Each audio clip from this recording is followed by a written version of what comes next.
Hello friends, Jeff here from House of Heresy, and back once again with another deck tech video. This time we're going to be talking about Isshin Two Heavens as One.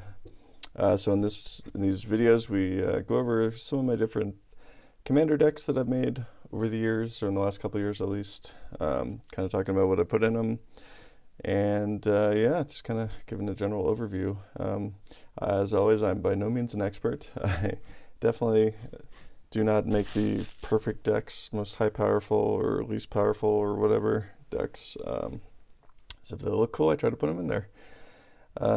And as long as it's somewhat fun to play and hopefully play against, then that's kind of the direction that I take with it. So without further ado, let's get into it. So this one I built primarily because I just wanted to try something a little bit different. I have a bunch of equipment and stuff that I've accumulated over the years that I just don't really prioritize or play in a lot of my other decks. So I wanted to try building one that wasn't, or that would kind of went along those lines, where I could use a lot of the cool swords and equipment and stuff, but wasn't necessarily specifically like a Boros equipment and Aura deck or something like that. I just wanted to be a little bit different. So I ended up going with Isshin Two Heavens as One. Yeah, so he is 1 red, 1 white, 1 black. And he says if a creature attacking would cause a triggered ability of a permanent you control to trigger, that ability triggers an additional time. And he's a 3/4.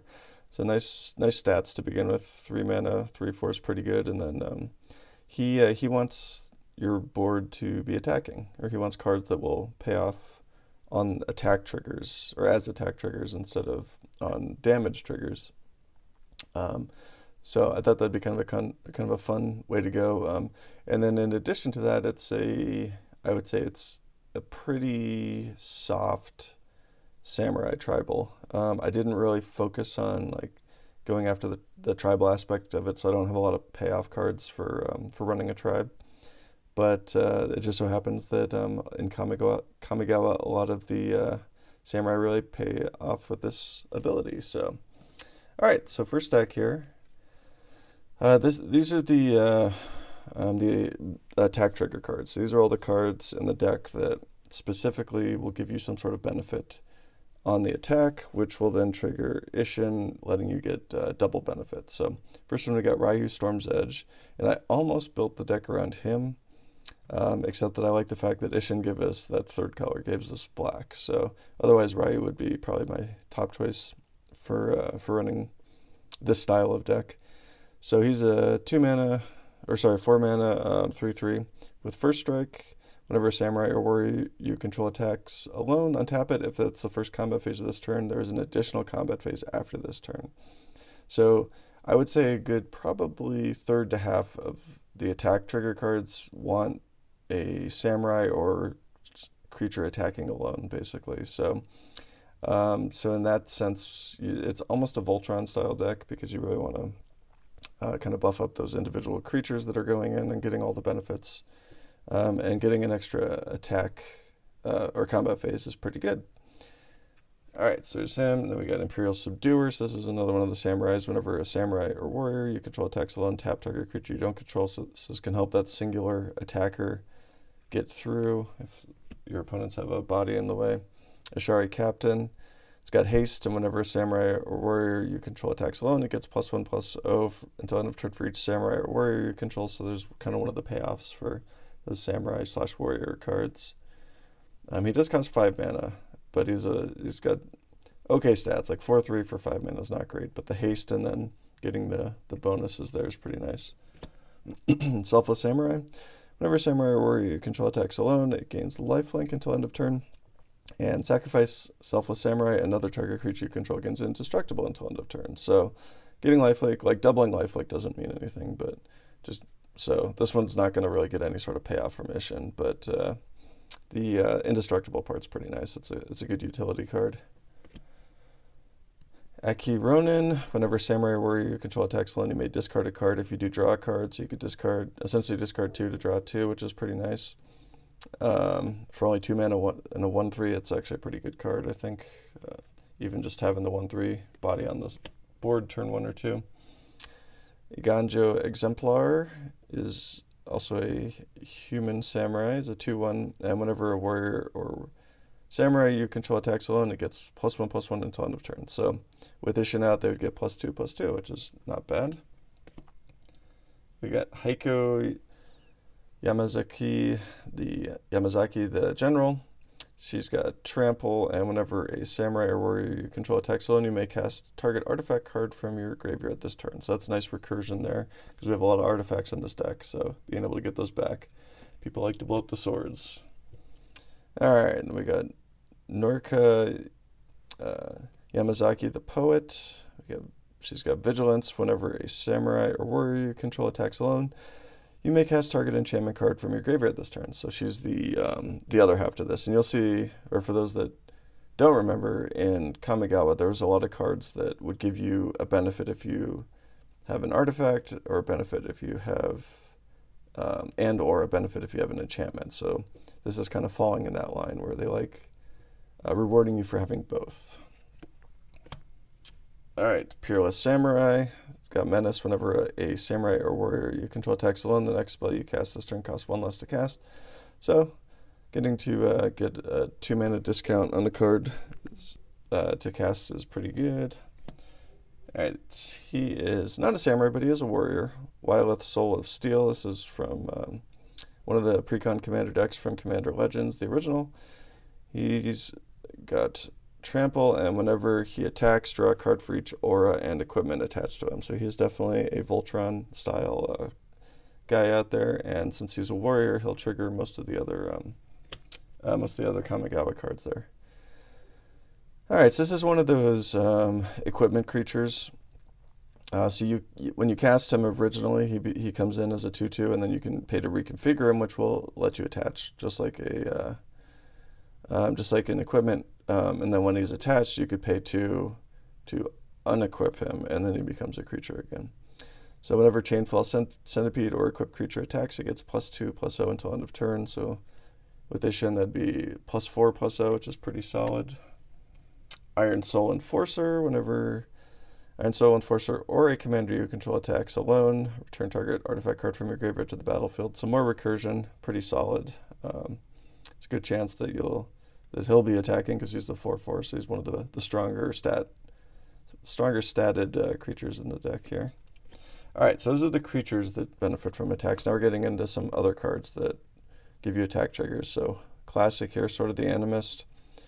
Gives the equipped creature +1/+1, and whenever they attack, you can search your library for a basic land card, put it on the battlefield tapped, and then shuffle. So this will let you ramp pretty solid if you can get this out early. Pulling two basics a turn onto the battlefield will really get you pretty far ahead. Sword of the Hours. Whenever a equipped creature attacks, you get a 1/1 counter on it.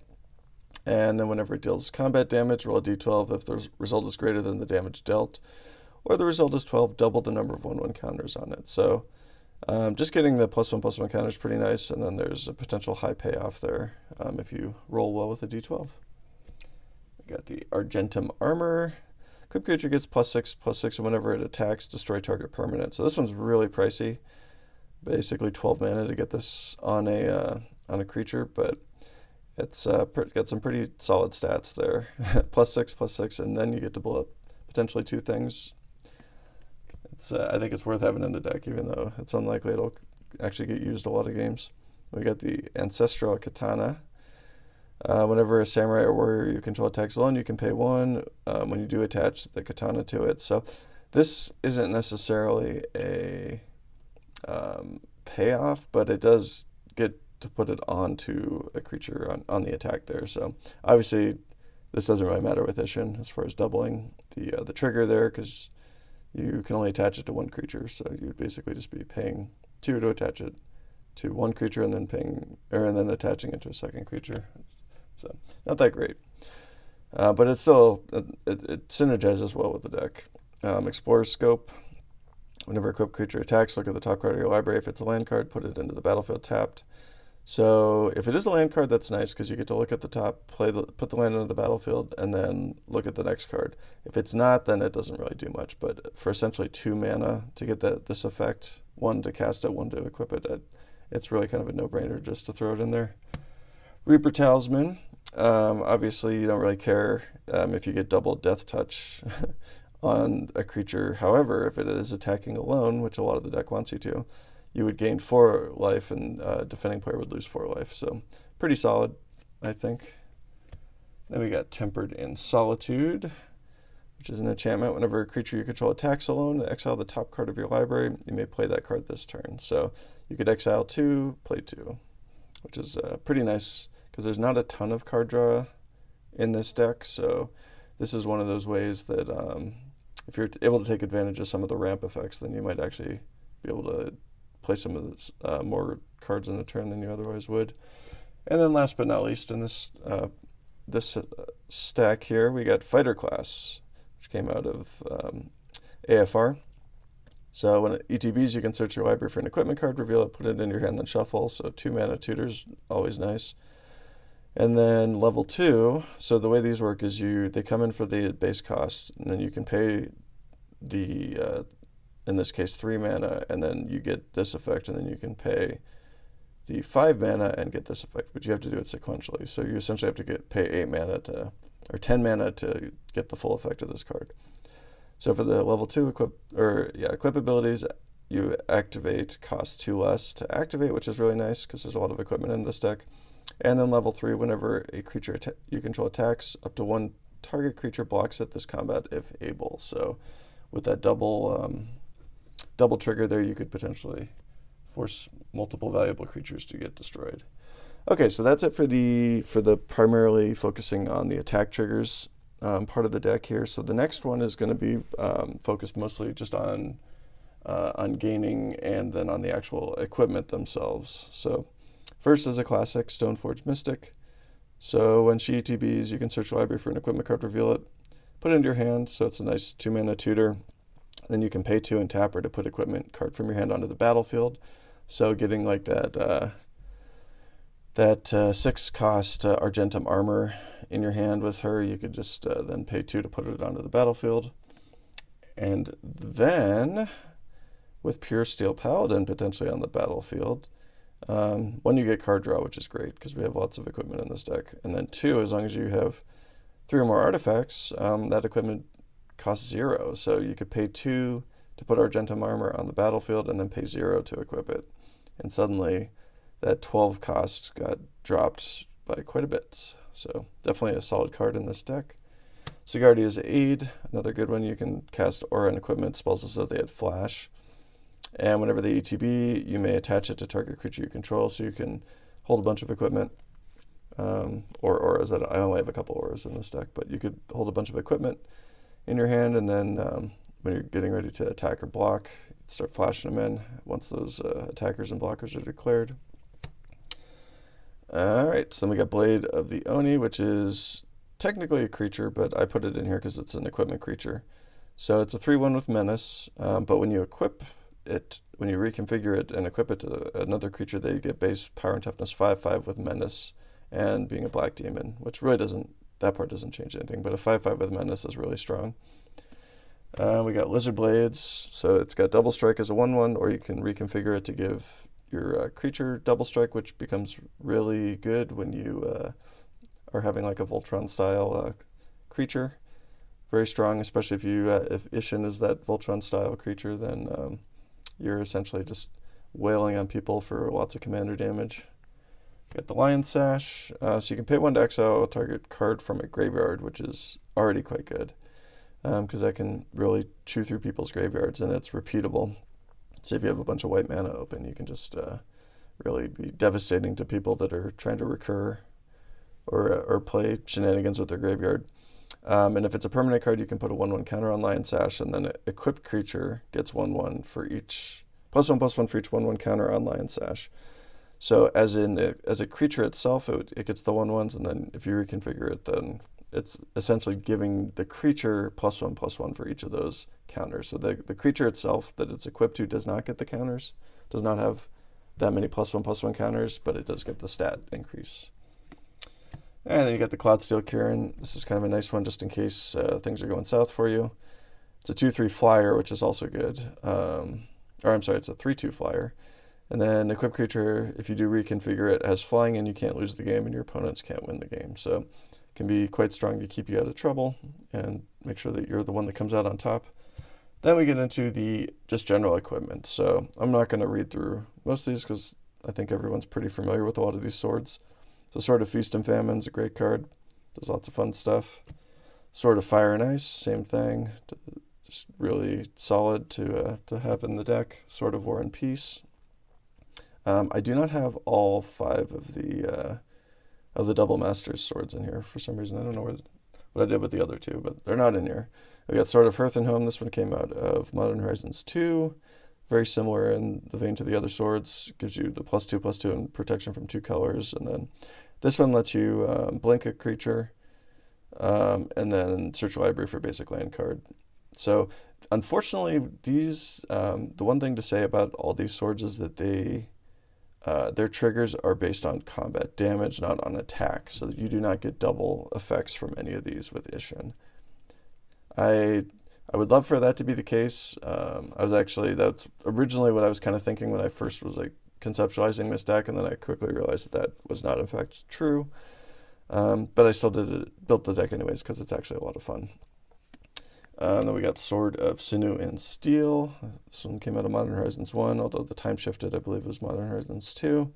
It's a similar effect, or similar styling there with the swords. And then we get into Sword of Vengeance. So this one just gives you a bunch of stats.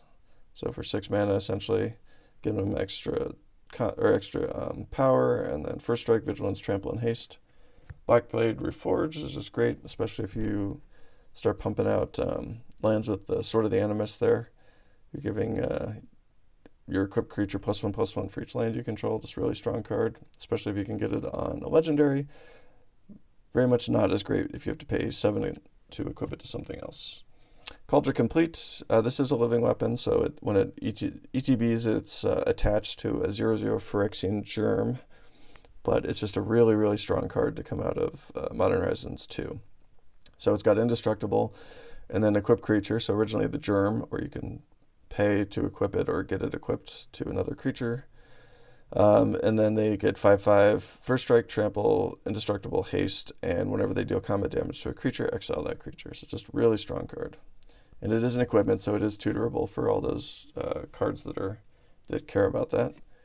And then we got Swiftfoot Boots and Lightning Greaves, which are, of course, quite important when it comes to keeping your commander safe and protected. Or really just whatever creature you play. If you just want to get in for damage, then it gives them haste as well.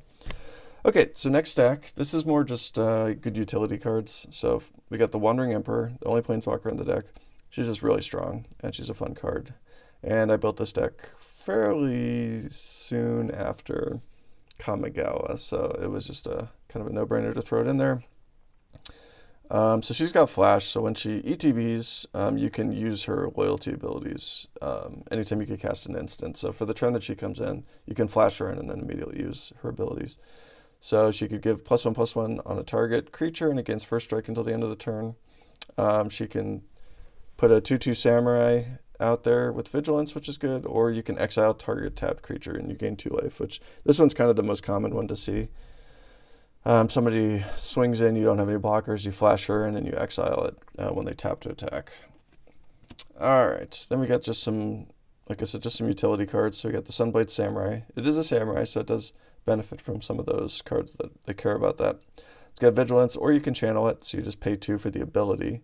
So it's not interactable in terms of like counter spells. If something could counter an ability, it could counter the channel. But otherwise, it's like the channel lands that we'll get into in a little bit here. Very strong. So you can discard, search your library for basic planes card, reveal it, put it into your hand, then shuffle, and you gain 2 life. So 2 mana tutor for basic land, basically. Goro, Disciple of Ryusi. So it's another Samurai. You can pay red, and creatures you control gain haste until end of turn. So if you're able to just dump a bunch of creatures on the battlefield, or a very important creature on the battlefield, this is a way to give it haste. Or you could pay 3 colorless and 2 red to create a 5/5 red dragon spirit creature token with flying. Then you can activate only if you control an attacking modified creature. And modified is with either an aura or an equipment attached to it. So, and we got lots of equipment, so chances of having a modified creature, pretty good. And if you really just got nothing else to spend mana on, then why not make yourself a dragon, 5/5 dragon. All right, we got Nezumi Blade Blesser. It's got Death Touch as long as you control an artifact, and it's got Menace as long as you control an enchantment. So this is what I was talking about, how there's some cards from Kamigawa that they care about both, but they're not mutually exclusive, so you could get both effects. So if you have an equipment or an artifact and an enchantment, then they would get Death Touch and Menace. And it's a 3/2, so not terrible. Risona Asari Commander. Another human samurai. It's got haste, and whenever it deals combat damage to a player, if it doesn't have an indestructible counter, put one on there. And then whenever combat damage is dealt to you, remove an indestructible counter from her. So basically, you can make her indestructible, but as soon as you take damage, then she is no longer indestructible, and it just kind of keeps going back and forth there.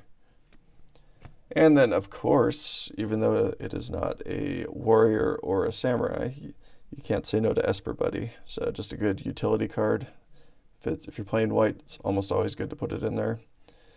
Teferi's Protection, same thing. If you're playing white, almost always good to put it in there. Give you and your board nice protection for a round. And then Valorous Stance. This one actually could go in the direct or single target removal, but I threw it in the utility because it can do both. So you can either give a creature indestructible, which if you're Voltroning with somebody, then that's probably important to keep that creature alive with all the equipment on there. Or you can destroy target creature with toughness 4 or greater, so you can murder a big body there. Okay, so next pile is all the single target removal. So again, like these are a lot of the deck is just like staples of the colors. If they're just good cards, then you probably want them in your deck anyways. If your colors can run them, so Swords to Plowshares and Path to Exile, you just always worth throwing in there. For 1 mana, you can exile creatures, which is almost always a better situation than destroying. Damn, this one actually could be either single target or a board wipe. So you can pay 2 black to destroy target creature, or you can pay 2 white and 2 colorless to overload it and destroy all creatures. Then you got Banishing Slash, so you can destroy up to 1 target artifact, enchantment, or tap creature. And then, if you control an artifact and an enchantment, you get a 2/2 white samurai creature token with vigilance. So that's pretty solid. And it's nice having the ability to destroy enchantments or artifacts. And then D-Spark, because lots of stuff costs 4 or greater. So if you can blow it up, then so much the better. And it's another exile effect, so it's just all in all good. All right, then we get into the board wipes. White and black, and actually red all love board wipes, so we got a few in here. So first up, Farewell. I know I've talked about this in other videos, but this is probably my favorite, and I think one of the most powerful cards to come out of 2022, as far as like a brand new card in a standard set. I love it. It's one of my favorite cards. It just does so many things, because you can choose 1 or more to exile. So it gives you lots of different choices. You can target what you want to remove from the board, and it's an exile effect, not a destroy effect. So there's not a lot of board wipes that are exile effects. So that makes this really good, especially since you can make it kind of targeted. So if you don't want to blow up all your equipment, you could just do creatures, enchantments, graveyards, or whatever the case may be. It's just really strong. And I love the showcase artwork there. I think they did such a cool job with that. All right, next up, Vanquish the Horde. This one's great for wide board states there. It gets super cheap if there's lots of creatures, and then you just destroy all creatures. And finally, Blasphemous Act. Also gets very cheap if there's lots of creatures there and you're dealing 13 damage. Probably a little more situational than Vanquish the Horde. It can definitely have some negative effects, especially if you have your opponents have like Vigor out. We have 100% collectively as a board or as a pod lost games because one player cast Blasphemous Act when there was a Vigor on the board and blew up everyone else, and then the Vigor player just won, essentially. That's what it boiled down to. It's basically giving another player the win con there. So yeah, but it's still good. I like it. I think it's worth having in there. All right, so then we get into tutor slash recursion. As you saw, we had a couple other cards that have tutor effects on them. These are the more traditional, and of course couldn't not have this card in the deck when we got this sweet brand new playmat from Dominaria Remastered. So Vampiric Tutor, it's a classic, it's a great card. If you have it, if you own a copy and you're running black, it's almost always worth having in there. Same with Demonic Tutor, just a really solid tutor effect. Getting to search for any card is always better than only certain types of cards. Open the Armory is a tutor for an aura equipment card, which we have lots of, so very nice again. Mantle of the Ancients. This one is one of the few auras we have in here. The reason why I put it in this pile is because of the first effect. It lets you recur any number of target aura or equipment cards from your graveyard to the battlefield attached to enchanted creatures. So that's why it's a little bit pricey, but the value of it is super strong, especially following a board wipe where somebody blew up all your, did like an abrade or something like that, blew up all your equipment there. And then enchanted creature gets +1/+1 for each aura and equipment attached to it, so just really continuing to enable the Voltron style. Brilliant Restoration, you can return all artifact and enchantment cards from your graveyard to the battlefield, just very strong recursion there. And finally, Invoke Justice. So this is returning a single target permanent card from your graveyard to the battlefield. And then you can put 4/1/1 counters among any number of creatures and or vehicles target player control. So you don't necessarily have to do that to your creatures. If you're playing with like a blue control player or something like that you know is just holding up a bunch of counter spells, maybe you could negotiate, say, hey, I want to recur this one permanent, and I'll give you all the 1/1s if you don't counter it type thing. So might give you some fodder for for some of the diplomacy of the table there. All right, and then finally, before we get to lands, we got the mana base, or sorry, the mana rocks. So got a few in here. We got a couple of the talismans, because they're just generally pretty good. We got a signet, and of course all the classics, the Arcane Signet, the Soul Ring, Commander Sphere, and a Mind Stone, because card draw is good. All right, and then finally, we'll get into the lands. So first set of lands we got are mostly some form of utility. So I do have all three of the channel lands. So Ganjo lets you deal 4 damage to target attacking or blocking creature. And then with the lands, their channel cost, the generic channel cost, can be reduced based on the number of legendary creatures you control. So if you have 2 legendary creatures, this would just cost 1 white.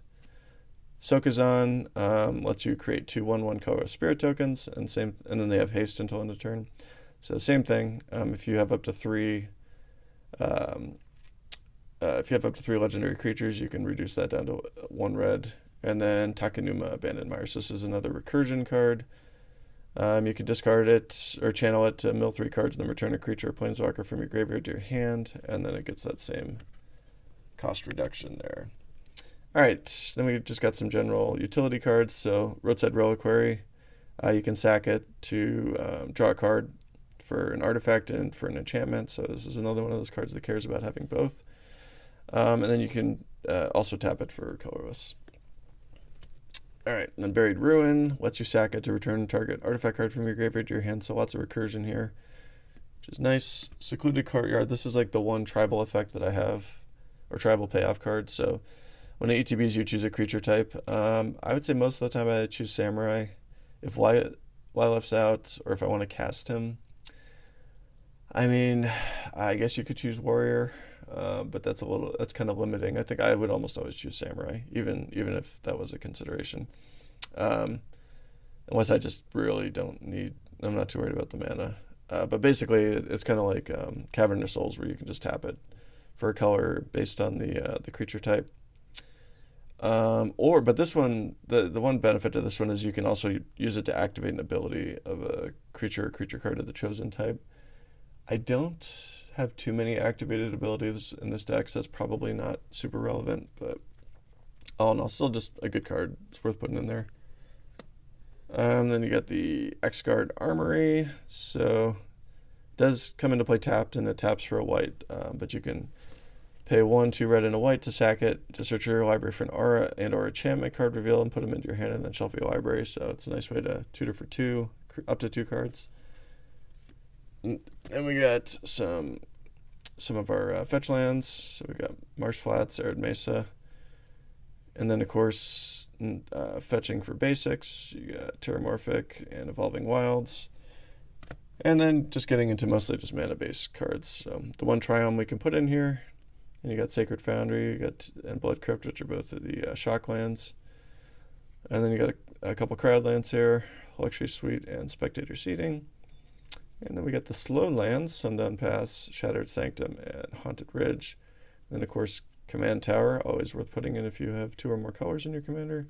Exotic Orchard, which is a lot of times going to give you a color that you want, especially when you have three colors in the deck. Path of Ancestry, which is nice for since most of the creatures in the deck will share a creature type with Isshin.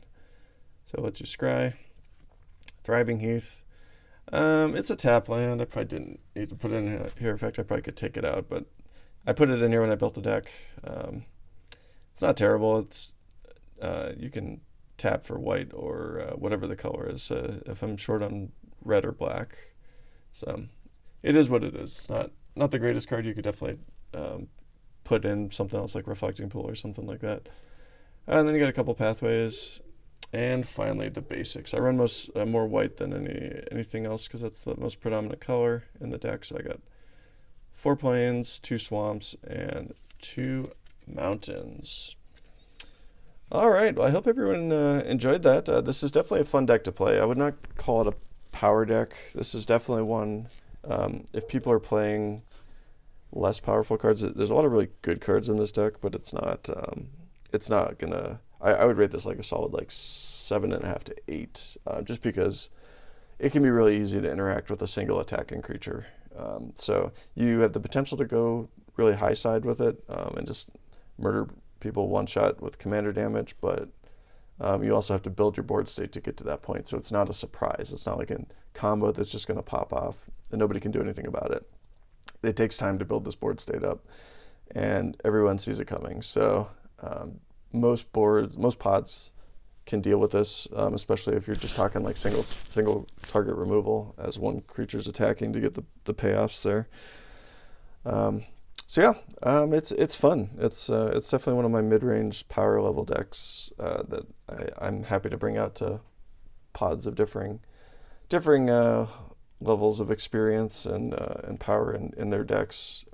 This is another deck too that you can really control how powerful it is. So especially if I'm playing with a more of a beginner level pod, or people that are using like precons, like I could definitely be more selective in how I'm doing this. Like I could just attack with a bunch of creatures and not get the benefit from attacking with a single creature, or spread my equipment out on different creatures so it's not just like one super crazy creature going off. This one, it's definitely a good deck for that style, where you could definitely go harder. You're not going to hang with like the 9s or 10s, like the 100% not CEDH, and probably would struggle with most top end regular EDH decks, but still, it's a lot of fun to play. So yeah, hope you all enjoyed it. If you liked what you saw, please give us a like. If you'd like to see more, please subscribe. Got content coming out every week, and for the foreseeable future, we will continue to do these deck tech videos on Saturdays. And yeah, throw some comments down there. I'd love to hear what everyone's thoughts are. I know this is probably not a deck that a ton of people play, but Kamigo, it just had so many good cards in it. It was such a strong, fun set that I think that a lot of people play with a lot of these cards. And yeah, really curious to hear what everyone's thoughts are. If there's anything you can think of that I should do differently, better, worse, if there's other cards that I don't have in here that would really synergize well, please let me know. There's almost an infinite amount of cards out there in Magic's history that, and I just don't know probably 99% of them. So love to hear what everyone's thoughts are on that. So thanks again, and until next time, I hope you have a great day.